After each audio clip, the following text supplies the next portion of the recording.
4. So welcome everybody. Thank you so much for joining us. This is, I believe we're actually at our, hopefully you're still seeing that screen, but we're at our, I think, 14th program that we've been doing since coronavirus came along. But basically, just want to let you all know that we are recording this program, but you are not visible or audible. We do want you to ask questions though. So there's a Q&A box on most, it should be on your screen, no matter what kind of device you're using. If you're just, so there's a Q&A box you can use. You just type in your question. You can always check the little blue box to make your question completely private. You can also use the chat box. Either way, we'll be keeping an eye on that. And this is the follow-up page for this program. So this program is Pathways to Recovery. So this page will have lots of information about tonight's program. And by the way, all of you panelists, please feel free, if you're referencing anything, I will get it loaded onto this page. So I'll make notes about anything that we should be adding to this so that we can provide as much support as possible.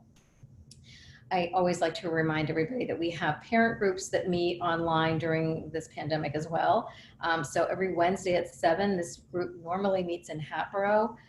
But if you go to this page, our meeting is listed for Wednesdays, but there are also other meetings listed on that page that take place throughout the week. And, kind of one of the silver linings of all of this is that it doesn't matter where you are, geographically, you can join us. So, or join other groups, or join a group in California, what the heck, so that's kind of a nice piece of this. So please join us. We really do need each other as parents. Like me, I'm a parent of someone in recovery. So our next program will be on, this is the first time we're taking a Tuesday off in a while, but because it's the holiday and all that, we just figured we'll go ahead and wait until July 14. So in 2 weeks, we'll be talking about one of my favorite topics, co-occurring disorders, navigating the maze of addiction and mental health.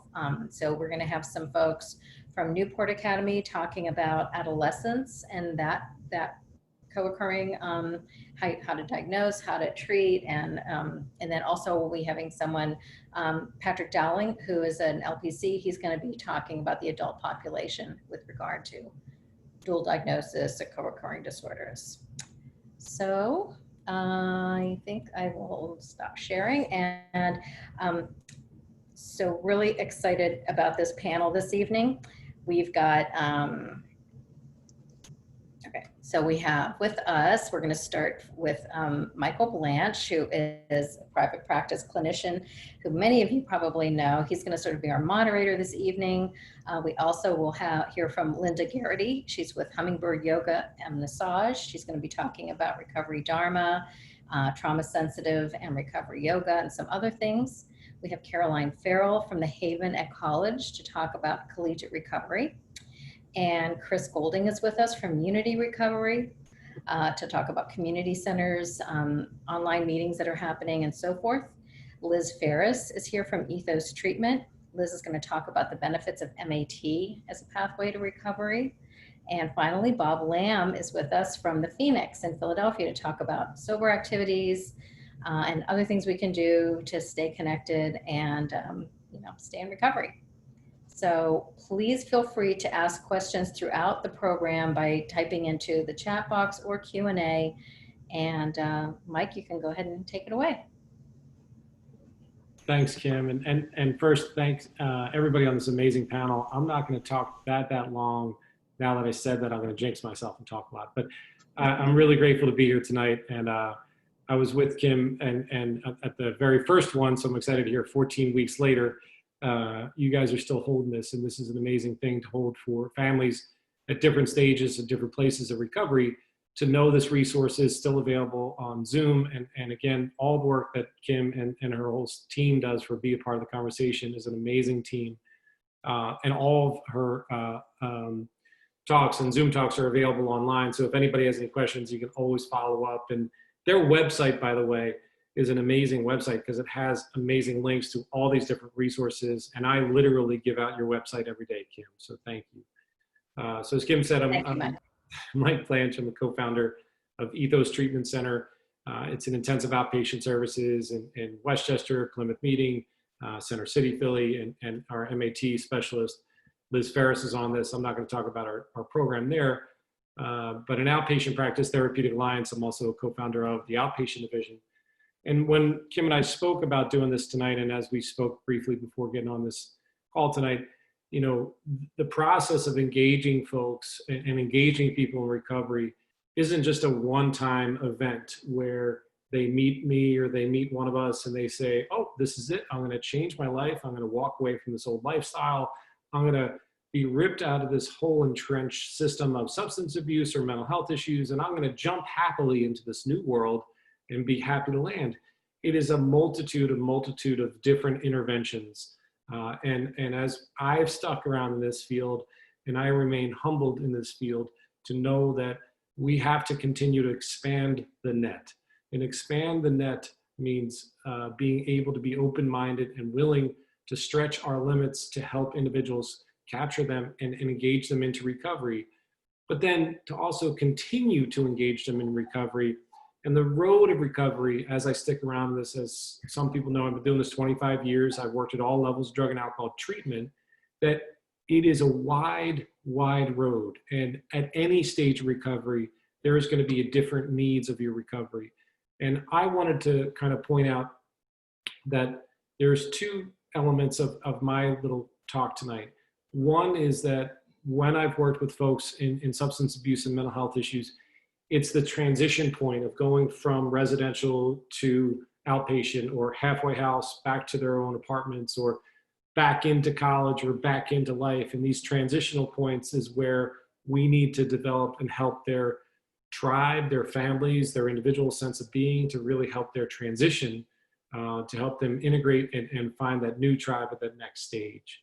So in outpatient therapy, I work with a lot of individuals and I leave the door open that they come back to seeing me at different transition points in their life. Sometimes I'm really grateful to be a part of when they get married, when they have families, when they get their own places, and it's exciting, but also success can be a real trigger for a lot of folks with mental health and substance abuse because they don't know how to manage things going well for them. So they need guidance and perspective. So that's a 2-second plug for what outpatient therapy provides, is just an individual therapist or outpatient group process to connect on a continuum. One of my groups has been meeting for 2 years. These men's professional track at Ethos is just an outpatient group of guys that are very successful, but still connect and want to connect at different stages, different places, and especially during COVID, they found that the group therapy on Zoom's been working out. My next quick quirk is this one line that the different seasonal needs of recovery. If we don't address the different seasonal needs of recovery, one of my favorite lines is, if you don't grow, then you might go back to using. So again, I'm humbled to continue to look to grow in my own recovery, my own personal growth, to look to challenge myself, to grow, to learn. And that's what led me to be a part of the conversation and continue to be a part of these communications and connections, and how our society in the past couple months, beyond the pandemic, but the racial injustice and things that have been highlighted underneath that, and how important it is to raise our awarenesses to all the pieces and all the players. Inclusive with that is just, even looking at a panelist of white panelists, I know that we don't do everything we can all the time. But I know, and I'm humbled, that we have to continue to grow and continue to capture more of those dialogues and discussions to help all people in all aspects of society at different stages. So that second point again is the seasonal need of recovery will change and shift at different seasons. Like, I've grown into looking at yoga, and I'm going to turn it over to Linda in 2 seconds. And for 2.5 years, I did yoga, and that really helped my spiritual practice. And it's just a commitment for me. So it's really hard to do like 90 minutes of Bikram and do all that stuff. So I now do a different version, but and I know a couple people do yoga and work out, and I'm really excited to hear how all you guys manage. And I wanted everybody to get a chance to talk. So I'll ask questions to you guys if I can interrupt, but I hope to have you guys just do a little quick start to hear what you guys offer. So thanks for letting me share so far. So I'm going to turn it over to Linda and say thank you, Kim, for the opportunity. Thanks, Mike. Bikram, really? Yeah, that's a hard place to start. Hi, I'm Linda. I am owner of Hummingbird Yoga and Massage in Bryn Mawr. And when we started out in Ardmore. I have 3 children. 2 of them suffer with mental health issues and addiction issues. Over about, I guess it was about 10 years ago, I had just completed or was going, yeah, it was about 12 years ago that I completed yoga teacher training, and about 10 years ago that I was doing a restructuring program down in Florida with my daughter at Karen Renaissance. And they have morning mobility there in the morning, and they had these interesting calisthenics, and they couldn't do it that day. And I wound up offering yoga to the morning mobility that day.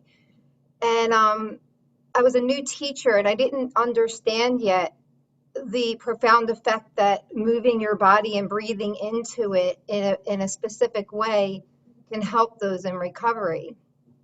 And that's when the light bulb went off. So I led about, I guess it was about 50 people in the courtyard down there in front of that golf course.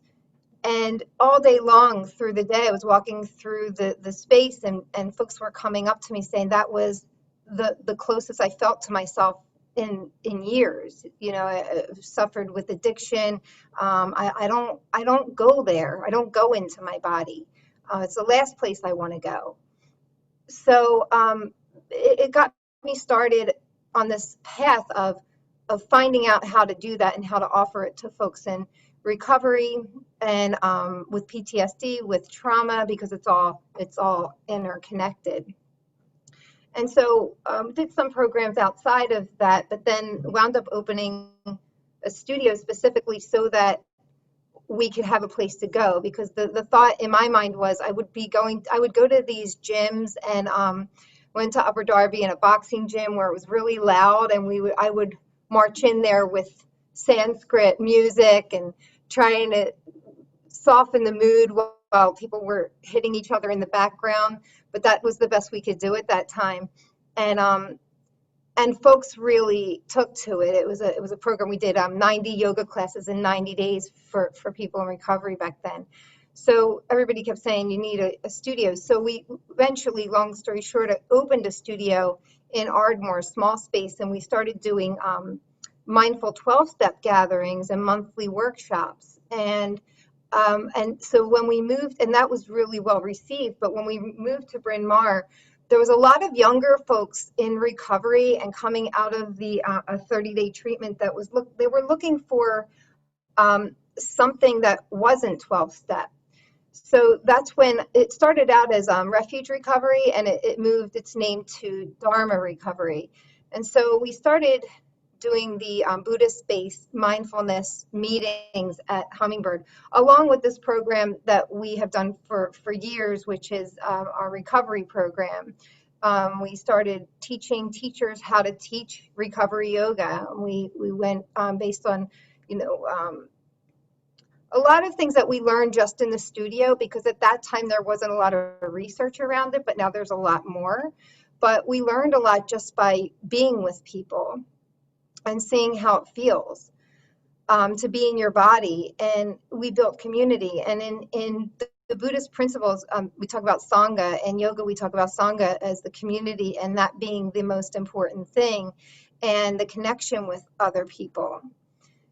So what happens is when somebody spends their life not being in their body because of maybe a trauma or a lifetime of trauma or early childhood traumas, and then fall into addiction, and what happens is they're never really in their body. So then what I find is so profound about yoga and mindfulness and breath work and meditation is that it's that one moment when you're going to get triggered and then use what yoga and mindfulness, what they do is they teach you how to stay in the present moment and to explore that moment. And even with meditation, people say, well, I can't meditate because I'm thinking all the time. Right, that's what we do, we think. But what mindfulness teaches us to do is to notice when you're going off. You're focusing on the breath. You just focus. We could try it right now. It's just one round of breath. If you ground your feet into the earth and just feel your feet grounded, and notice that where you're holding tension, and just let it kind of drop away a bit, and start bringing awareness to the fact that you can feel your palms together here and feel that happening. And then close your eyes and notice as you breathe in 1, 2, 3, 4, and pause. And exhale 1, 2, 3, 4, and pause. And then another inhale 1, 2, 3, 4, and pause. And another exhale 1, 2, 3, 4. And just that simple exercise changes the brain, because our amygdala in the brain is our smoke detector. And for folks in recovery, what happens is it's always going off and it's always in this hypervigilant state. And so what this breath work does, it's this bridge that allows everything to settle down. It mutes all of the systems in that part of the brain that goes haywire. And that's one thing, but there's so much when it comes to yoga and meditation and mindfulness. Now, I will say that I was telling Kim before we started that I believe in all the approaches. For me, for my children, I need yoga. I need to run really fast and punch a bag sometimes. Sometimes I need to go in my car and just scream my face off when it's really bad, because that's how it comes out of my tissues. Medication, talk therapy. This is a piece that I offer, but all of those other pieces are so important and needed and necessary. And so, as we went on with the Dharma recovery, what I found was we have some rehabs that started sending their folks over right after their treatment, their inpatient treatment. And they start in rehab, which is great, and then they move over to us, and they get this whole community here. And what's really beautiful is then they're coming in, and there's a yoga studio here, and people are leaving class and people are meeting, and it feels really nice, because a lot of folks that don't feel like they would ever walk into a yoga studio, so it's kind of like this entryway into it. And quite a few have gone through programs here and then gone to recovery yoga. We have trauma sensitive yoga. All our yoga classes are trauma sensitive. Any studio ever should all be trauma sensitive. It shouldn't be that I have to say that. It should just be, but I'll say it. And so sometimes people will go through yoga teacher training and become teachers and then go back into the community. So we really have a beautiful network of folks that are doing this work. And I will say with my own children, specifically my daughter, who she can get very anxious very fast. She's almost 3 years sober, and I'm very proud to say that for her. She's done a lot of work, but just sometimes it's a matter of just meeting someone where they are and breathing with them. And that helps a lot, because you can't go anywhere until you're where you are. So you learn in yoga and meditation and breath work to at least be present where you are. And that's a starting point instead of everywhere else where your triggers take you. So that's what I have, I think. No, that's great, Linda. Thank you so Okay. much. I really appreciate it. That was great to really get Sure. grounded. I was able to see all the panelists do it, and it was really great to see. I opened my sheet and I looked for 1 second to see everybody was doing it. So it's awesome. But thank you. Great. Caroline, I wanted to hear from you and hear about what you're up to with this work. And so please let these guys know. So. Yeah, thank you. Hi, everyone. I'm Caroline Farrell. I'm part of the University Relations team for the Haven at College. Kim, thank you so much for asking us to be a part of the conversation and talk a little bit about collegiate recovery tonight. And thank you everyone else for being here as well. Before I jump into it, I want to just kind of touch upon the Haven at College and who we are and why we do what we do, and then talk a little bit more about collegiate recovery and also kind of the impact that COVID has had on our community and how we have shifted to be able to adapt to what's going on now as well. But the Haven at College is really all about keeping college students who are struggling with a substance use disorder or primary mental health disorder safe and in school while they work on their challenges, but also their recovery. We're located on 10 different college campuses throughout the country, and we offer intensive outpatient, and structured sober living. Liz is actually the program director for Drexel location, so it's cool to be on here with Liz tonight. But before I start talking a little bit more about collegiate recovery and the impacts of COVID, I want to start with some data just about college students and substance use. So 1 in 3 students drink excessively. There's about 1,500 or more students who die annually from an alcohol-related consequence. Nearly 50% of students engage in high-risk alcohol use and other substances. About 23% or so of college students meet criteria for a substance use disorder, and about 19% of college students meet criteria for an alcohol use disorder. And there's really only a small percentage of those students who meet criteria for a substance use disorder who actually seek treatment. And there are a variety of different barriers or reasons why those students don't seek treatment. And just to name a few is, the stigma associated with addiction or a substance use disorder. This idea that there's this rite to passage when they're in college to have that experience, and even just the lack of education or confusion around their relationship with substances as well.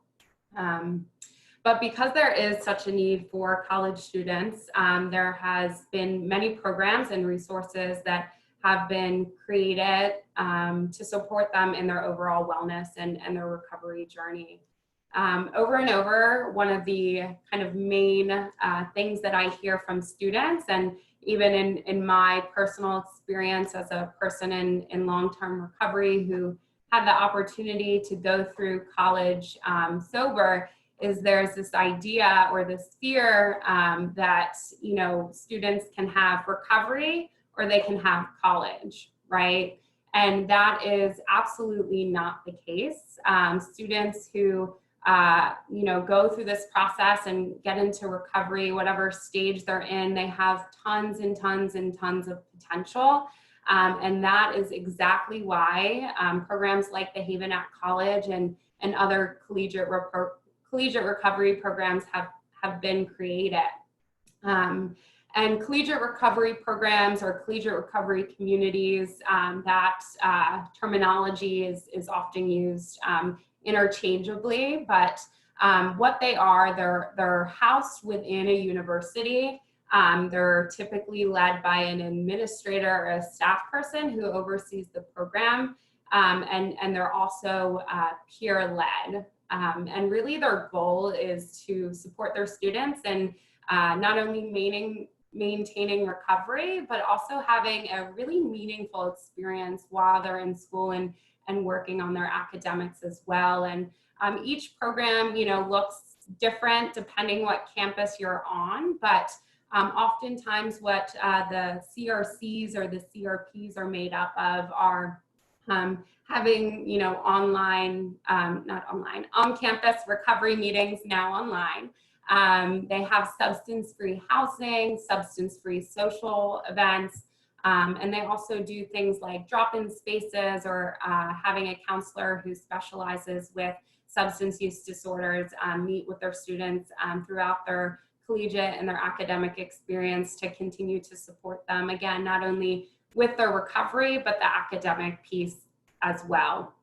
And as you can imagine, COVID has really had a huge impact on our students and just, everyone really in the past few months. And there was a survey provided to college students that I wanted to share with you all tonight in April, so just a few months ago, by Active Minds. And one of their key findings, which I thought was some pretty valuable information, was that 80% of college students reported that COVID has negatively impacted their mental health.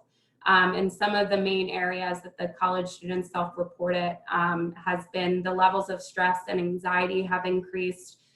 Their feelings of disappointment and sadness have increased, and they're really feeling lonely and more isolated than they have before, which we all know are certainly risk factors for potentially developing substance use disorder or challenges with mental health. And our students at the Haven, or our students that we work with, have also expressed some similar feelings over the past few months. And one of the biggest challenges that I hear almost every day, and from most of the students that I work with or talk to, is they really miss their friends, and they really miss their connections, their social connections that they had, pre-COVID. And really, as we all know, a primary focus, which we all, offer in different ways, on this call, is really having a sense of community. So to continue to, create and engage and stay connected with the collegiate recovery community, we all had to think super fast and become really creative during these past few months to be able to continue to serve our students, but also really empower our students to really support and connect with one another.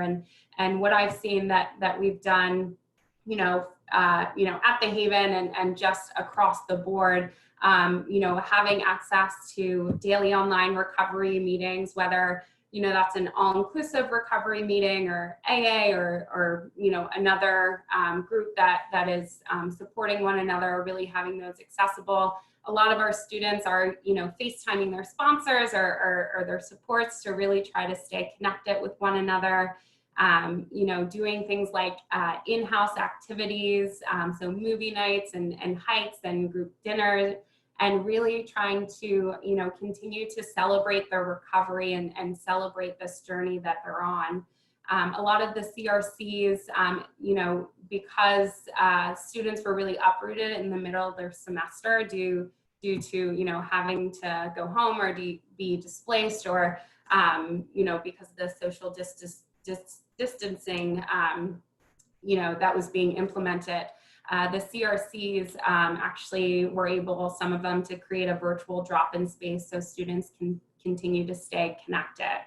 And I know there are many other things being done in the community to continue to, serve as a bridge for the connection that is so vital to all of the people and the students that we work with, and so vital for myself to really stay connected to my people as well. And we're really all trying to do the best we can with what we have, and again, continuing to support our students, and what's most important is really empowering our students and empowering our communities to support one another. So I think that's all I have, and I will pass it on to the next person. So real quick, Caroline, can you, somebody asked a question, what was the name of the program at the university? So you want to speak specifically like the Haven at, is that? Yep, so it's and I'll put the link in the chat box, but Drexel is the Haven at College in collaboration with Drexel. So I'll put the link with all of our locations in the chat. Thank you so much. Somebody just answered right away. And thanks, great job. And Chris, so we're excited to hear from Chris at Unity Recovery. I was excited to see you on the panel tonight as well, and I look forward to hearing about updates. And I appreciate Caroline talking about like the pivot that we have all had to make to this telehealth piece. So I appreciate you highlighting that. So I know, Chris, you guys have had that pivot as well. And so how are you doing, and what's going on in your world? Awesome. Thank you. I just want to thank Kim for having us all here. Thanks, Mike, for moderating, all the other panelists. So I am Chris. I'm a person in long-term recovery, and I am a peer support specialist at Unity Recovery. We are a nonprofit recovery community organization. We're located in Manayunk, Philadelphia. And, prior to COVID, we have a drop-in center, and anybody could drop in at any time that we were open 7 days a week and be connected with a peer specialist free of charge. We're completely grant funded. And as Mike said, we have had to make, a pretty significant pivot once this pandemic began. But the cool thing was that we already had a structure in place for working remotely when this all happened. And the edges had to be, sharpened up a little bit, but we were able to shift to 100% remote work pretty easily. And the cool thing about recovery support services with a, peer specialist is that it embodies all of these pathways to recovery. We believe that recovery is not a, one size fits all thing, right? Like what works for me might not work for the next person, and that's okay.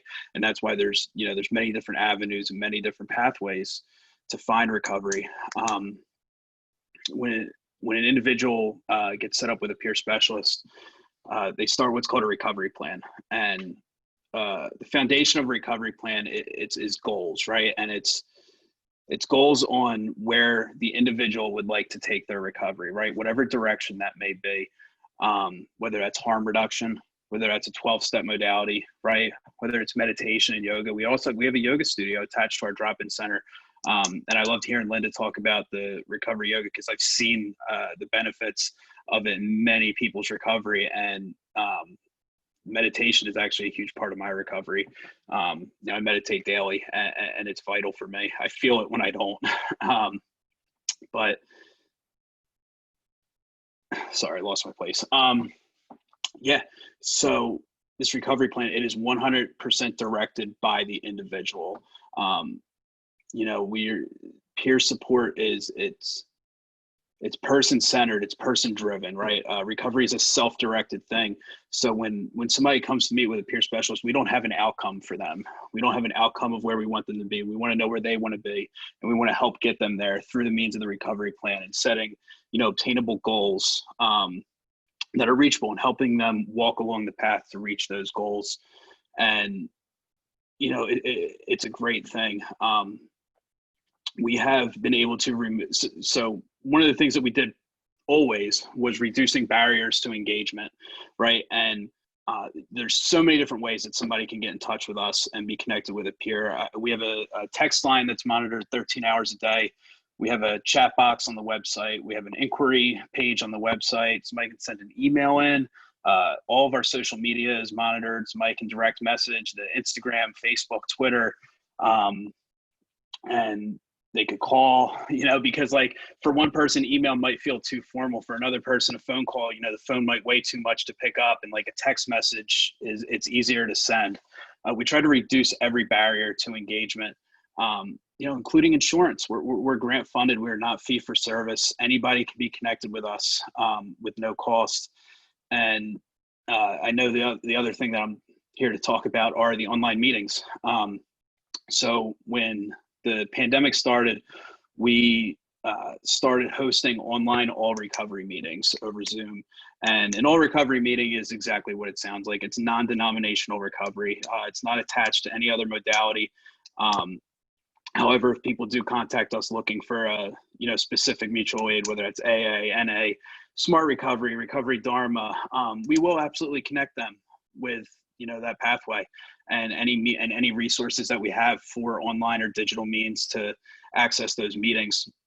But in all recovery meeting, it's non-denominational, and everybody's welcome, regardless of recovery status, of whether it's the individual's in recovery or seeking recovery, whether the recovery is from substance use or mental health, right?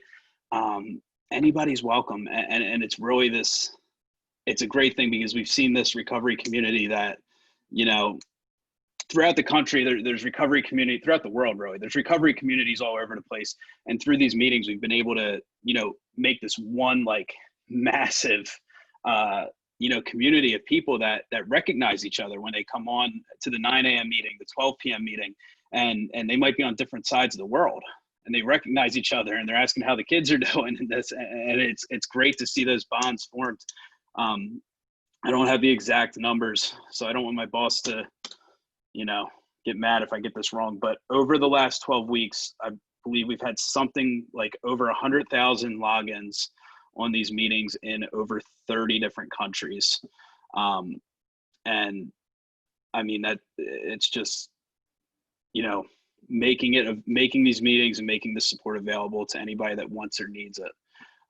We also have family recovery specialists, because, you know, sometimes it's not only the person that is in or seeking recovery that needs the support. Sometimes it's our family members, right? And you know, it's a very similar process, right? A recovery plan for a family member can look a lot different than the recovery plan for the individual, but the process is the same. The legwork is the same. So that is what I have. Thank you so much for having me here, guys. And I will pass it back off to Mike. Chris, that was perfect. Thanks so much. I have like 2 follow-up questions for you. I'll wait till we get to the end. So awesome. Great to see you as always. So next, Liz Ferris from Ethos Treatment. Can you speak about your experience with the MAT population and that continuum of different pathways that you've experienced? Absolutely. And then I'll let Mike ask me all the follow-up questions, because I know I'll leave stuff out, so I'm glad he's here. But so I'm Liz Ferris. I'm an LSW in CADC. I'm the program director over at the Haven, so I do a lot of case management for the kids in that house, helping them with getting into universities and whatever they're doing there. And as far as Ethos goes, I am running an MAT group there. So on Tuesday nights, I run a women's group specifically, and 3 other nights a week, I'm running co-ed groups, all gendered groups. And so for the last 3 years, I was living down near Atlantic City, and just being down there and really being able to participate in that community down there, I started to really get exposed and much more familiar with the need for MAT track, right? It's like I got sober through a very like abstinence-based program, and so early on, like that was what I knew. However, that's absolutely not the way that we have to do this. And so really the focus of how I run these groups is very similar to what Chris said. It's like I'm just meeting every single person that comes in where they're at. So at some points that kind of looks a little bit more like harm reduction, and at some points it looks a lot more like, okay, this is what we're doing, and like here's your clear cutout plan that we put together with Dr. Aviva Four, who is the doctor that we work with. So usually she's meeting with clients, and she's absolutely amazing out in Ardmore, where she really is just like client focused, will do above and beyond for these people that are coming in, and really just like very individualized treatment, which is exactly what this kind of population needs. And so really it is, it's a place where it's almost like it's a stigma within a stigma, right? So it's like there's this recovery community, and then within the recovery community, there's this like MAT recovery community that sometimes gets a lot of slack for not being like the right type of sober, right? Like I had even said earlier, right? And so allowing them to be able to have their own space to build their connections and get their comfortability, because the reality is that treatment and recovery is a job, right? Like these are companies that we all work for. And so there's a lot of insurance involved, and kids have gotten involved in like this detox rotation, right? Where they like can get sober, get Suboxone, sleep in a nice bed, and then go back out and get high because they know that they're going to be accepted again. And so instead of getting sober, they're learning this cycle of being able to just continue on. And like the more we relapse, the less serious death looks to us, right? Because we feel like we're more invincible to it. And so being able to really slow it down and meet these kids where they're at and give them an opportunity to not rip the only thing that they know away from them, while we're also confronting all of their ACEs or trauma, or even just like teaching them the basic language that we never really got to learn when we were 14, 15, right? So that is, I have a bunch of stuff written down, but I think that is the main thing. I mean, we do everything from like Vivitrol and Antabuse to Suboxone and Sublocade. I'm a huge fan of Sublocade. I'm seeing that work really well with our clients. It's the shot that you get once a month, and it's time release. And so what's great about that is it takes away the ability for people to abuse the Suboxone, which is like a daily strip, but also it takes away the ritualization of having to take something every day, and really just trying to like break down these like basic patterns while we're pumping them with psychoeducation language. And usually the goal is, if it's a shorter term, that they're on an MAT track to kind of like wean them off in the appropriate amount of time for them. and then transition them back into like another group where they can kind of like go finish out what they're doing and then go back out into the world, into their recovery communities that they've been able to connect and build with us. So that is the overall gist, but I'm happy to follow up with anything. I promise I have one as well for you, but I'll follow up at the end. So, Sure. so, great job, Liz. I really appreciate it. Thank you so much. And Bob Lamb, it's been a while since I've seen you, and I'm really happy to hear and wanted to hear more about Phoenix. And I'm excited just from a personal end, because as a young adult getting sober, yes, I was young getting sober at one point, but like that idea of like, you know, continuing at this thing, you know, I didn't get sober and just want to eat donuts and drink coffee and smoke cigarettes in front of meetings. I wanted to like look at improvement, and I look to you for that, and a lot of people actually on this call, but particularly Bob, can you speak to that and your goals and what you guys do? So thank you again for being here tonight. Yeah, thanks for that intro, Mike, and thanks, Kim, for putting this together. Yeah, so my name's Bob Lamb. I'm a person in long-term recovery. I'm also the chapter coordinator for the Phoenix in Philadelphia. The Phoenix is a national nonprofit organization whose mission is to create sober, active communities that fuel resiliency and harness the transformational power of connection, so that together we rise, recover, and live. We've changed our mission statement like 4 times in the last couple of 6 months since I've been here, so it's a little wordy. So what does that really mean, though? We build communities that allow people in recovery, or those who choose to live a sober life, to come together through physical activity primarily. The only requirement for participation in any of our programming is 48 hours of continuous sobriety. All of our programming is free to anybody who meets that sobriety requirement. So I'm going to talk about what we were like a little bit pre-COVID and starting back up. Normally, we're in 22 states, 40 major cities, 40 communities, and we have partnerships with gyms. Some places we own our own facilities where we can offer our programming, whether that's group fitness, yoga, meditation, social hours, anything like that, so that we can bring people in recovery together to exercise and create a community around them that allows them to thrive. It's an additional support that they can utilize to grow in their recovery and meet other communities. One of the things, like a lot of people have covered, is, you know, we really promote all pathways to recovery. So whatever that individual is utilizing, whether that is just that physical activity, you know, that's great. Or if they're using 12-step or MAT or anything, like, they're welcome, as long as that 48 hours of, you know, sobriety is met. So right now in Philadelphia area, we have a partnership with Fearless Athletics. They have locations in Old City, like Penn's Landing, and South Philly, that, you know, would donate space to us, where we would have 6 days a week of programming, you know, 1 workout a day, 2 workouts on Sundays.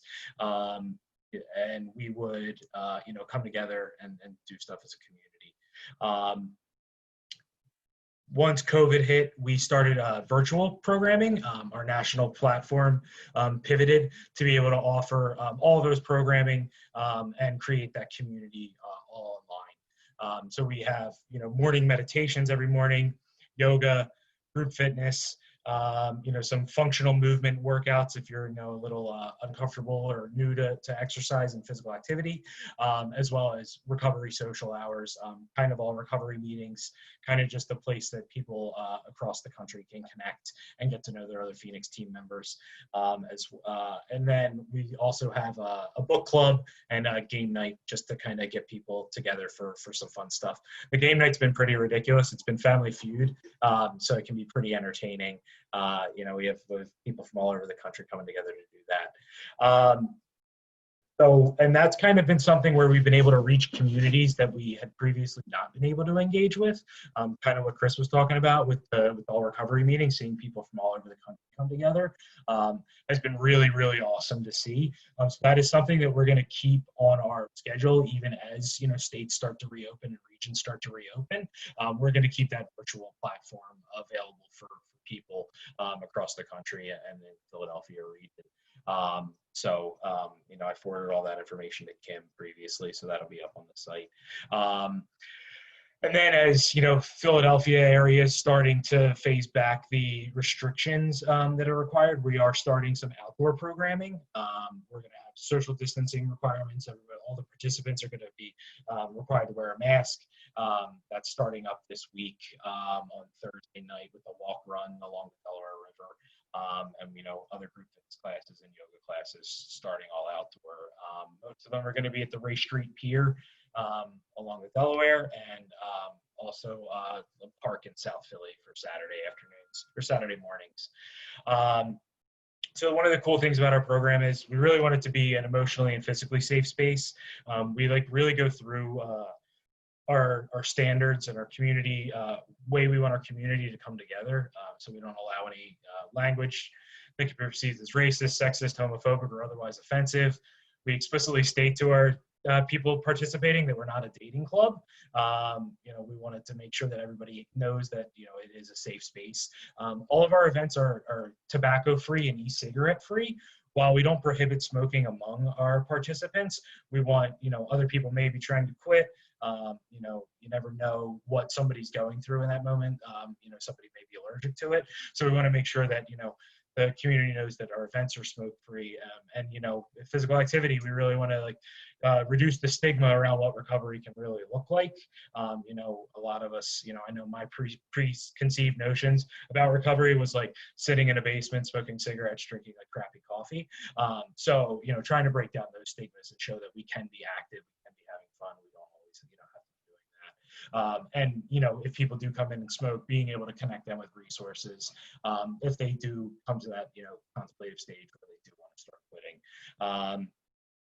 And we really just try to make it a fun and accessible environment for anybody. We can modify any one of our workouts and give options so that regardless if you haven't worked out in 10 years and are coming in, we'll be able to adapt to anything that we're doing for you. Or if, you're coming in as a D1, collegiate athlete, you will be able to give you a good workout. We can do anything, from any range in our workouts to make it, fun and inclusive and accessible so that you'll get a good stimulus in regards to that.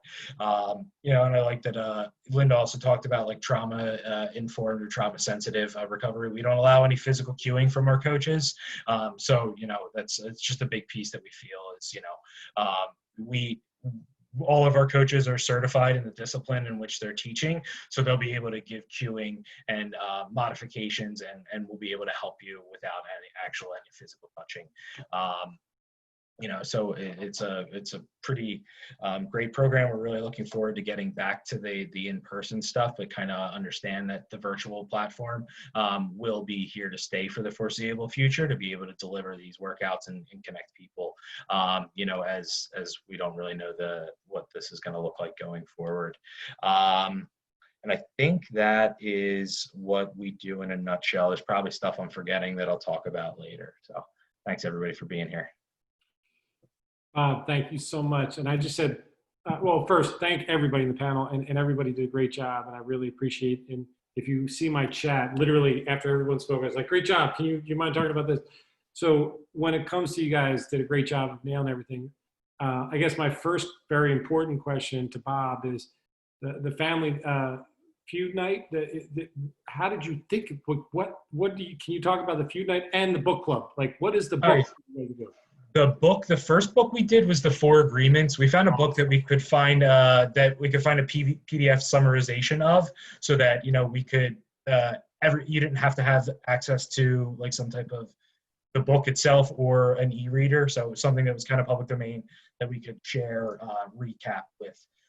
Family Feud, I found a PowerPoint presentation thing that you can share and is super interactive. And there's websites that just have hundreds and hundreds of Family Feud category questions. So that's been pretty fun for our community to participate in. Yeah.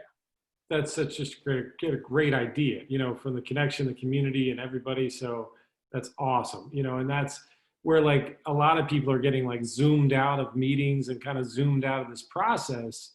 This, as you said, Bob, and as everybody mentioned, we've all had to pivot and now we're kind of in it and we kind of keep it going, just in case it comes back or how it's going to come back. And again, I appreciate that. And Liz, did you want to say something to that too about it? Oh yeah, because that was the one other thing that I had wanted to bring up, right? Because I feel like everybody's sick of Zoom and I'm sick of Zoom and we all want to see each other again. But I actually, my group pretty much like doubled in size like the second week of all of us being stuck at home. And I think it's part of it is like, it's hard to like fight through traffic at 5 o'clock to get to group, right? So there's a lot less excuses, right? So I can be like, you're in bed, like open your laptop, right?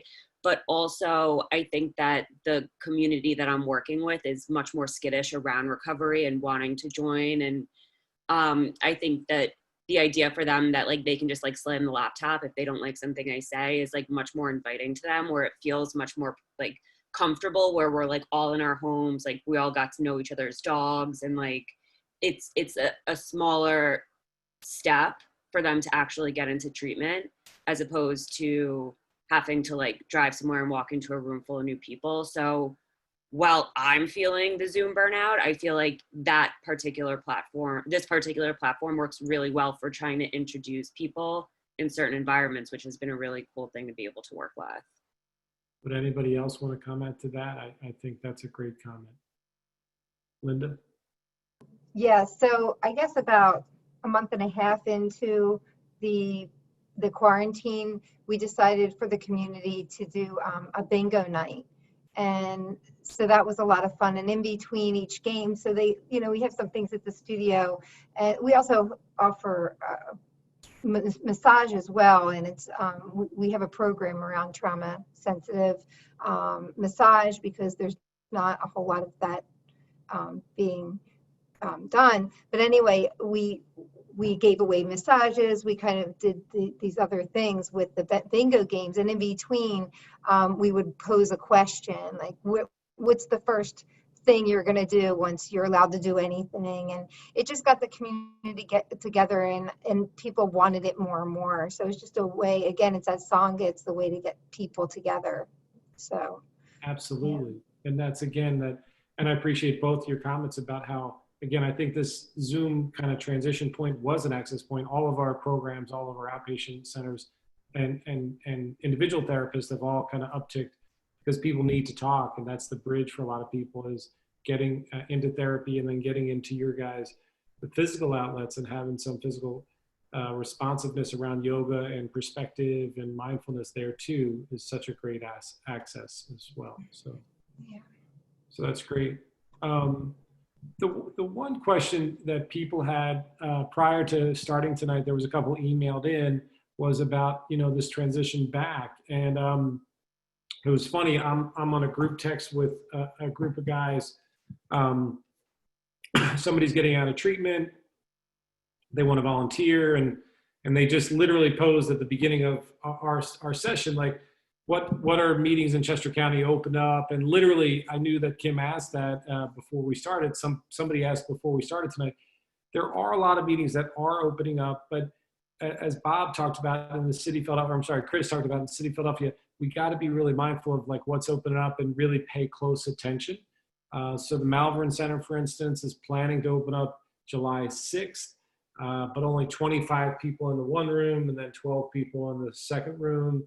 And you have to kind of get there early to get a seat, and they're trying to experiment with Zoom to log in. And some of the clubhouses, like Flowertown Clubhouse, has already begun that. And they kind of have a cutoff around 10 or 20, or I'm sorry, 25 there too. And then after that, then you have to log into Zoom. So there's a lot of people in the parking lot that stand outside some nights, and some meetings are held outside. So as they start to open up, there'll be more announcements through traditional 12-step meetings, links like Sepia website will actually say like open meetings, brick and mortar. They'll kind of announce that as it kind of opens up, and I can send that information to Kim. But Chris or Bob, do you want to speak more to like your guys' experiences, what you're seeing opening up or not opening up in the area? So to my knowledge, Kim and I were briefly talking about this prior to starting. There are a handful of meetings that I've personally heard of that are opening back up, that are either taking place actually, I think all of the ones that I've heard of are taking place outdoors. And in various areas around, Conshohocken, a couple down in, along the main line. And I've heard of 2, I think, in Philly. And a lot of people have been asking me, like, is it safe to go to in-person meetings? Like, it's been coming up a lot over the last couple of weeks. And my advice that I've given everybody is, personally, I have been deferring to the health department's recommendations, the CDC, whatever they're saying, I'm following. I'm burnt out of Zoom too, right? Like Zoom's absolutely driven me crazy at this point. But it's the safety of it, right? Like it's another barrier removed, right? Like Liz was talking about. I could be laying in my bed and open up my computer and go to work, go to a meeting. I can do everything right from here, right? I don't have to fight traffic. I don't have to, worry about packing myself a lunch or whatever it may be. So, my advice has been to, exercise the safety as much as possible, right? And then did you see an uptick with, like Liz was talking about the MAT track, the actual therapeutic track? How about your Mars meeting? Did that transition well for online as well? Yeah, so at Unity, like the partner meetings that we're running, we don't have a Mars meeting that we took online, but we have had a meeting that we've been referring people to come up, and it has went up a lot, right? And I think Mars meetings are super important because, in this work that we do in this advocacy for recovery, right? Like one of the biggest things is trying to reduce stigma, and a lot of that stigma is around medication use, and it's difficult for individuals that are on medication that's, assisting their recovery to go into a meeting where a lot of people aren't on medication. And I've seen a significant uprise of people from that pathway coming to all meetings, right? Even our all recovery open meetings, and not being judged and not being stigmatized, right? I love the name of it, right? Like Mars, like medication assisted recovery, right? Like it's that strength-based language. It's not, taking all the stigma out of it. But I've definitely seen an increase in that across all pathways, not just in the medication. I know you had mentioned to me about harm reduction, and harm reduction is something I had to learn about when I got into this field, right? Because I didn't know. And it turned out I was attempting to practice harm reduction for a long time while I was seeking recovery. And for anybody that might not know, harm reduction is exactly what it sounds like, right? Like reducing the harm of using or misusing substances, right? And that can look like a lot of different things. It can look like making safe injection supplies available to an IV drug user. It can look like giving condoms out, right, to people that are in sex work. It could be going out to Kensington and setting a grill up and cooking food for everybody that's out there. And it's really important work because, it takes the stigma away from it, right? Like everybody should feel that same love, whether they're using a substance or not, right? Everybody should feel that same love that we all do in recovery and be pulled in. And like I said before, right? Like recovery is a self-directed thing. If somebody wants to moderate how much of a substance they're using down to a lower amount, who am I to tell them that that's wrong, right? That could be their avenue to wherever they want their recovery to go. And I hope that No, you nailed it. I appreciate that. Because there are also harm reduction meetings that are going on also. There's a few of them. I know there's one tomorrow night. None of them are meeting in person yet, but I can also give Kim the link to them so that she can put them where she needs to also, because those have been really helpful for people in this time, right? Where like everyone's home isolating, not able to go out, maybe like either going back out or just like it's gotten way worse and I need to kind of slow it down, or I need to find a way to like let's make it more safe, right? Let's figure out how we can help. That's great. Thank you. Linda? Yeah, and I just, Giles, who runs our Wednesday night meeting, he just said to me that on Saturday night, there's a recovery Dharma meeting outside in Mount Airy. So I think it's Springboard, I want to say. So I think it's called Springboard. I'm not sure, but it's the one in Mount Airy. Somebody might know in the room. Yeah, I think you're right, Linda. it Springboard? Springboard. Yeah, Yeah. I believe so. Yeah. And so a lot of the folks who come here for Recovery Dharma go to that group too, and vice versa. But I know that they've been meeting outside, and we just started, we have all our classes online, but we just started this week doing 2 classes a week in the park. And we just started last night. So last night was the first one, and it went well. People did social distance, people wore masks, and it went well. Which part? And I'm sorry, I just wanted to say one thing that I really failed to say, that anybody who is in recovery and needs yoga and they don't have funds for it, because we do charge for our online classes, they can email me and I'll bring them into the class for free. So anybody who wants yoga, they can get in. They're all trauma sensitive classes. People that come to the studio and then relapse and wind up in Florida, then they'll pop up in the classes down in Florida, which is really kind of cool. So That's awesome.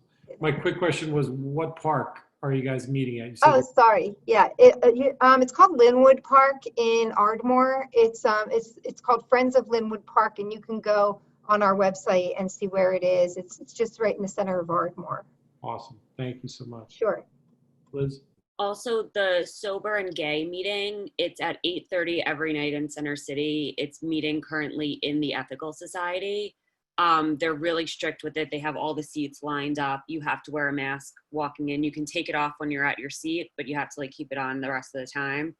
And the women's meeting at Fairmount Clubhouse is going to start meeting in person starting in July. So that's the women non-binary femmes meeting on Friday night. They're going to continue to do their Zoom meeting, but they're also going to start allowing girls to come back in. And I think that's really what we're going to see is things start to open up. And again, just be mindful of if things shift back. But I think they're going to be a hybrid for a lot of these meetings to offer both. And I think that's smart, Linda, to offer both for your folks and Dharma recovery as well. Do you want to speak a little bit to Dharma recovery and its advantages for folks that struggle sometimes, again, with some of the language or some of the pieces of classic recovery? Could you speak to that a little bit more specific? Sure. So I think I found this with primarily younger folks that have gone through 12 steps. It almost feels like when they come in for Dharma recovery, they feel like it's almost, I don't know how to put it. It's like they're going against what the norm is, right? So then that can feel, yeah, it can feel a little bit, that's kind of the language that's been said, that it's just different. It's not as strict. It's like I can find my own way, that kind of thing.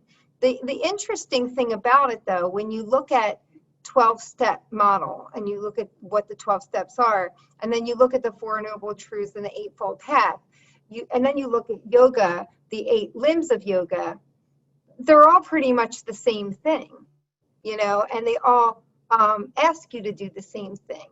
But what Dharma recovery does do that's different than, the typical 12-step meeting is that we'll start out with a check-in, and you don't have to say what you're in recovery for. There's folks that come in with eating disorders, with anxiety. There's all sorts of folks that come in. And then we do a 20 to 25-minute guided meditation that is around this eightfold path, or, it's about right intention, right mindfulness, right livelihood. It's around the idea that there's suffering, but there's the pathway out of it, and these types of ideas. And then we'll have a Dharma talk. Somebody will talk about a certain principle in the Buddhist principles, and then it'll just be our meeting. We popcorn share, so somebody shares and then they popcorn it, and we end with some breath work at the end, and a namaste. So but I feel like that it's interesting when we have folks in the studio here. We'll sometimes have 30 people, and we have to make a couple circles. And they love getting on the cushions. It's different. It's a different feeling. We have meditation pillows to sit on. We have candles. We have essential oils. So it's a nice alternative to maybe the basement with the coffee. It just feels nice. And for some reason, I don't know why, but for some reason, I would say the majority of who comes in for Recovery Dharma I would say 70% of the people are about men between the ages of 20 and 35. That's amazing. So that speaks to one of the questions we got in a feed earlier.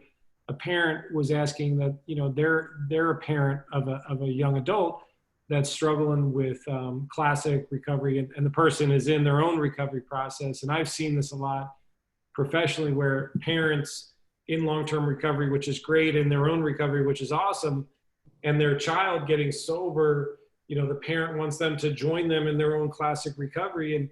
And again, sometimes that young adult wants to be that own young adult. You spoke directly to it, Linda, where sometimes that young adult wants to break free and do something different than the parent. And can I say, Mike, that my daughter is 31 years old. When she first got sober, she begged me to do the refuge recovery meeting. She said, this is what we need. So I did it. And so she came for a good year. And now she doesn't come. She said, I just can't meditate. I'm just doing my AA meeting. I'm good. So it's so funny because I love it so much that she flipped it. So. Right. Yeah. And everybody's got their own path, and family systems, and how parents and families work in recovery. Everybody's kind of stay in their own lane in some respects, and that's really hard for parents. But that notion is that, like, you have your own path, your daughter has her own path, and this person that asked the question, what is, and I would like to ask one thing, or say one thing though, is what we're talking about is connection and community. And you mentioned that, Linda, and everybody mentioned that idea of a community. So if the person's not going to meetings, classic 12-step meetings, that's fine, but are they staying connected to a community? And Linda, that's where you offer that in Dharma, and that's where Caroline offers that in the Haven, a community of people seeking school, or Bob offers that athletically, and Chris offers that with Unity Recovery. So everybody has these different elements to offer that community, connection, that hope, that strength, and that ability to not face this alone. And that's our biggest thing. So for me, the one question the gentleman asked, the dad asked about his son stopping going to meetings, do I have any suggestions, is get him involved in anything, you know what I mean? And try out all these different things, including, book club, including Family Feud night. I think that was the best thing I heard tonight. And so I hope to attend a Family Feud night. But that idea is a connection is really important. So would anybody else want to add to that question that you guys heard, or is that so? Chris? Absolutely, I would. So I tell people all the time when the topic comes up of like, AA isn't for me, or the steps isn't for me. My favorite thing to say is, like, you don't have to do the 12 steps, right? You don't have to do AA. The only thing that you can't do is nothing, right? You just have to do something. Like that's exactly what it is, like community and connection. Like that is recovery, right? And the data that we have shows that given the proper support, no matter where that support's coming from, whether it's from AA, whether it's from the steps, from Smart Recovery, from Dharma, is that given the proper support, recovery is going to happen, right? And I wanted to comment on what Linda was saying about Recovery Dharma and like people going and like feeling like they're going against like their recovery. So prior to COVID, we hosted a Recovery Dharma meeting once a week at our drop-in center. And I went to several of them. One of my favorite things about that meeting is in the format, and I'm very loosely quoting this, I cannot remember what it said word for word, but in the format, it said like something along the lines of like, this can be in support of whatever you're doing, right? Like this doesn't have to be like the end all be all of your recovery. It can be in support to anything else. And we welcome you all. And it is, right? Like the language is a little bit different than some of the other mutual aids. And I love how you're talking about the Eightfold Path. I'm actually reading the Yamas and Niyamas book right now. The yogic ethical practice. I love it. Cause I like expanding my knowledge on all those things. And, but yeah, I really loved how in that format it said, because like I've experienced that, right? Like I go somewhere else and I feel like I'm an undercover spy or something, like, you know, like feeling like I don't belong, but it's not like that at all. And in that Dharma meeting, it laid it out like in black and white. It just said like, no, like we welcome everybody. It's okay. This doesn't have to be your main thing. You can use this in support of whatever you are doing. Chris, that's awesome. Thank you. Kim, were you going to say something? Yeah, I just wanted to throw in something to mention about the parents, because I think that we can also have a whole lot of expectations about what our son or daughter's recovery is supposed to look like. And, you know, I think I would strongly suggest that we sort of check our expectations, find our own program of recovery, and maybe model some of that. But also just to be really supportive of what they choose, even if it doesn't line up with, you know, one of the kind of challenges is, the good thing is a lot of times we'll have people in recovery who are on these kinds of programs or in a parent support group meeting, and they'll share how they found sobriety and like, oh, and I have a sponsor and I have this and that. And of course, every parent in the room wants that for their child. So they're like, did you get a sponsor? Did you do that? Yeah. And like, you know, let's stay in our lane a little bit. Although we can certainly have expectations about what happens if you're under my roof. But if they're in recovery and they're finding a pathway that isn't exactly what you had in mind, it may not necessarily be a bad thing. And the fact that they're owning their own recovery can be amazing. That's it. That's it. So great. And that answered one of the other questions, Kim, about, you know, how parents, it's hard to kind of stay out of their way. And I think you kind of nailed that there. Would anybody else want to comment about, you know, what feedback you would give parents that are on the call about helping them along the way in the journey of their recovery? I have one quick quirk, and then I'll say, Linda, that idea is that, like, you know, carry the message, and if you must, use words. And that idea is like how you carry yourself. Parents are 1,000 school teachers, how you conduct yourself. So whenever I do my tech talk and parents ask me, how do you get your kids off their cell phones, I ask you, you know, can you get off your own cell phone? And that's how, you know, kids watch what we do every day. So that's my answer. So Linda, what was your response? Yeah, that's where I was going to go too. I mean, in the beginning, when I first came into the parent support groups, you know, it was counterintuitive. It was all counterintuitive information. It was like, you know, you take care of your kids, and then all of a sudden you're told, stay out of their life, basically. And that's really hard. But I would say that, you know, I've learned the language of not owning anything that they're doing and trusting that their process is the right process, even if it means relapse 50 times. It's really about holding space, and that's so hard, right? You have to learn that. That's not something I learned easily. I used to cry every time I go to parent support group meetings. For the first 3 months, I would just walk in and cry because life wasn't the way I wanted it to be. But what I did learn is compassion. You know, you can put a boundary up, and you can take care of yourself, and then also use kind language. In yoga, the first thing is ahimsa, causing no harm. And so you can show compassion even when you're putting a boundary up. The thing I would tell new parents, though, is give yourself a break, because that's hard to learn. That's a really hard thing to do. That doesn't come in the first day. So sometimes you have to put the boundary up and just cut off in the beginning, just until you learn how to do it. You know, at least that was the way it went for me. And there would be, you know, so I think everybody's different, but every child is different, and every child's going to do it a different way. And to just honor their process. They're human beings with their process. We don't own it. You know, go out for ice cream, go to a movie. No, that's great. Thank you so much. And that notion that, you know, it is a journey, and the forgiveness language and that compassionate language, I think we all need.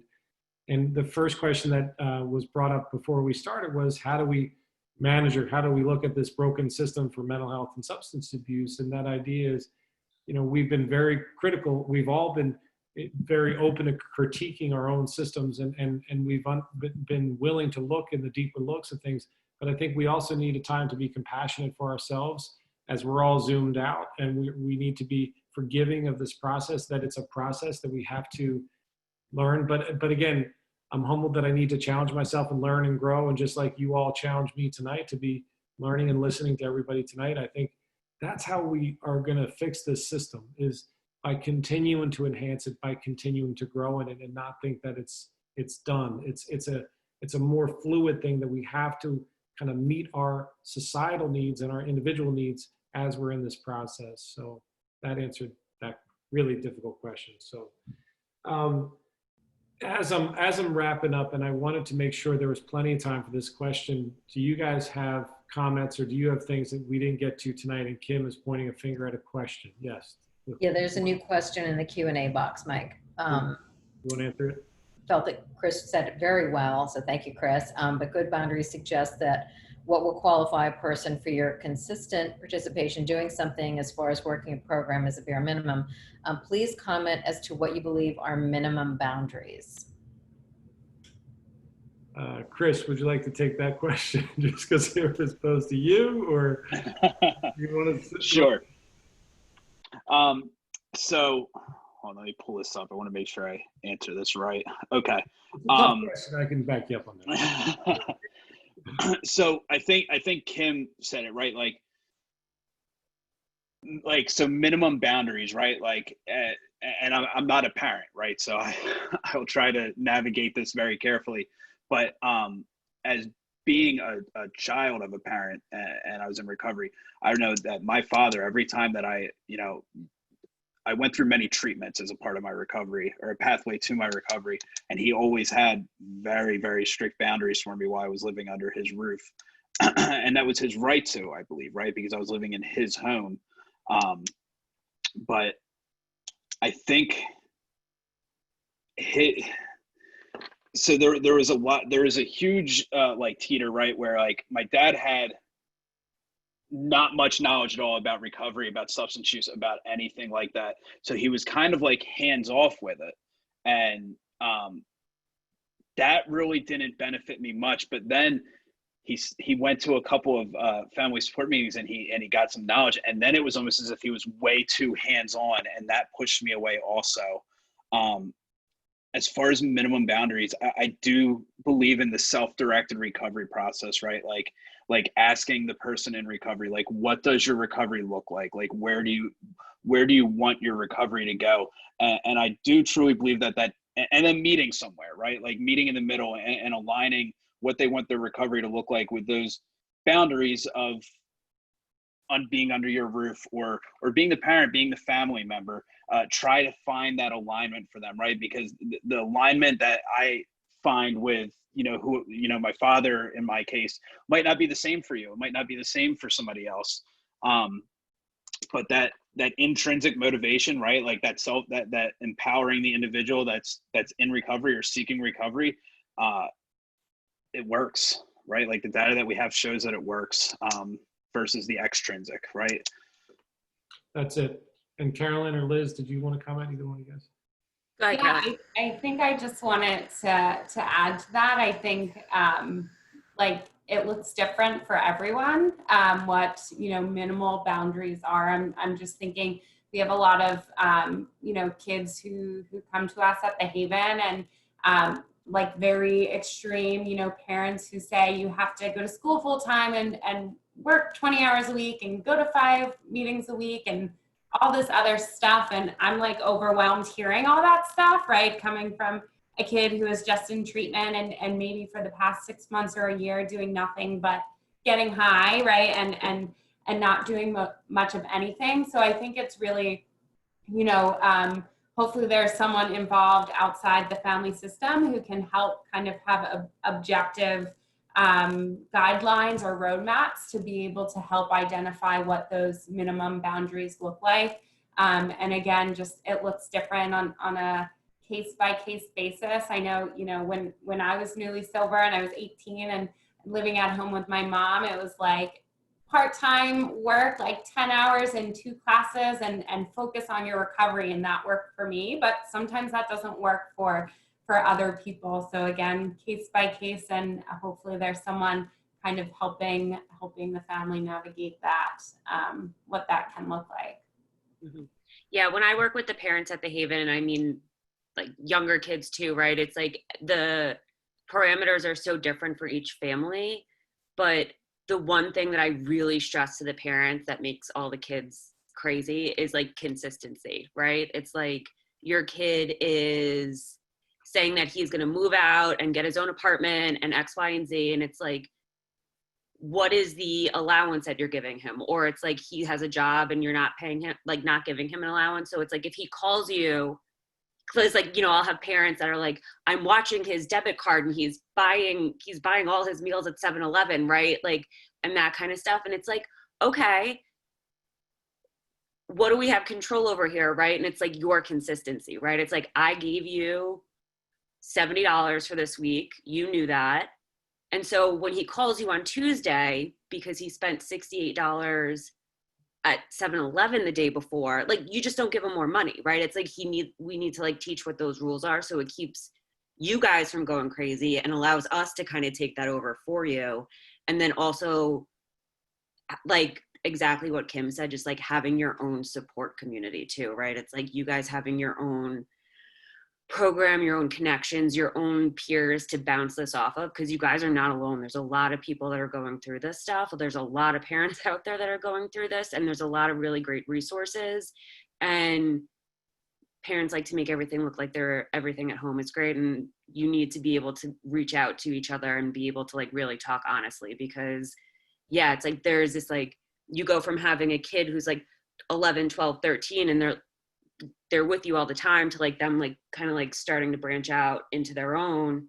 And that's terrifying for you guys, right? Which makes total sense. But there also has to be that like process for them. And so there's this like balance that needs to get struck, which can be really tricky, but being able to like have your own community. So like you can be consistent, and it's like, I'm just not giving you more money, but I'm also not going to scream at you about it. I'm going to like call my family friend and like just be like, this is what's going on, to like kind of get it out for yourself as well, and like a healthy kind of communication. Thank you so much for bringing up that consistency and inconsistency piece of that. Whatever you guys decide as parents about boundaries, that's the biggest takeaway, is like also to hold it, to know it's reachable, to know it's attainable, that you can continue to do it, unless it's renegotiable, unless it's talked through, unless things change as COVID-19 has changed. And a lot of people come home, and these, again, transitional points for people in recovery we need to continue to look at. But again, I really appreciate we can hold boundaries, and boundaries don't need to be like yelled at, shamed at, you know, spoken down to. It could just be like stating the case in a loving way that, you know, I care about you, but I'm going to need to step away, or I care about you, and you can call your sponsor. What does your accountability team look like, or what other people in your resources centers are saying? So helping our clients, and I'm sorry, I'm speaking clinical, like helping your kids develop their own accountability team is what these guys just nailed. So thank you so much for that question. Before I get toward an end, which I want to ask, was there anything else that you guys didn't get to tonight in your shares that you wanted to circle back to, that you wanted to speak a 30-second blurb in? So I just want to make sure any of you, the panelists, wanted to say anything in your notes and everything else. No? All right. I will. Okay, good. I always have something more to say. So I just wanted to emphasize that, you know, at Hummingbird, we do have that massage piece, and we were talking about, you know, touch and how important it is. Even though it's trauma, it's important. People do need to have that. That's a big part of healing. Rehabs have it, but the issue is sometimes that not everybody's schooled in the way it's supposed to be done. So if somebody's right out of in rehab in detox, you're going to do more of just like a rocking motion. You're going to go with them, and it's comforting, and it's also, of course, always with consent. But it can really help a person feel supported and moved. There's so much power in it. I would need 3 hours to talk about how important it is. But we do work here around that, and we're starting to try to get people in to quantify it and figure out, you know, that piece of it too. But we use weighted blankets. You know, there's a lot of talk before, and there's a lot of communication about what exactly the session will look like. So I just wanted to put that out there, because it is a big part of what we do too. That's great. Thank you so much. Kim, do you have any last questions? Or I saw like one comment that somebody made, but do you have any last questions or thoughts? Oh, I think this was wonderful. I just want to say too that how exciting that all of you, and we said this way back when we did our first Pathways program online back in March, you guys have just done an amazing job. You know, we've been saying the word pivot 100 times tonight, but that's what we're doing. We're adjusting our sails. And I really want to thank all of you for doing what you're doing. I know you're exhausted. I know that this is very hard work. But thank God for you all for what you're doing for the communities that you serve. And I want to thank all the panelists again. You guys did a great job and you really made my job easy tonight. So thank you everybody for your input tonight. It was really, really helpful. And again, the questions that were posed, and I know I didn't answer specifically every question and get to everything because it's a process, but the other part of be a part of the conversation, Kim, that I really like is tonight is a beginning. Tonight is a beginning of a reevaluation, a continuation of conversation, and know that we're all available to follow up with. And you can all find us through Be a Part of the Conversation. And I'll just speak for myself that you can follow up with me anytime and everybody knows how to get a hold of me. But I know that most of you can openly speak about your programs and about your missions. And so thank you so much for all your guys' participation tonight. And everyone's email address is on that follow-up page. So thank you all for that. And please take the survey at the end of this. I know many of you have been with us before, but we love to hear from you specifically about each program. So that'll pop up on your screen when this program ends. This has been recorded. It'll process and I'll get it loaded up later tonight. It'll be there by the morning on that follow-up page as well. Thank you all so much. What an amazing group. I really appreciate you. Thank you. Thank you, Mike. Thanks so much. Guys. Thank you. Thanks, guys. Thank you. It's great to have you take the lead, Mike. Thank you very much for that. I figured I'd give you a night off. How's that sound? So you I can love just- it. I love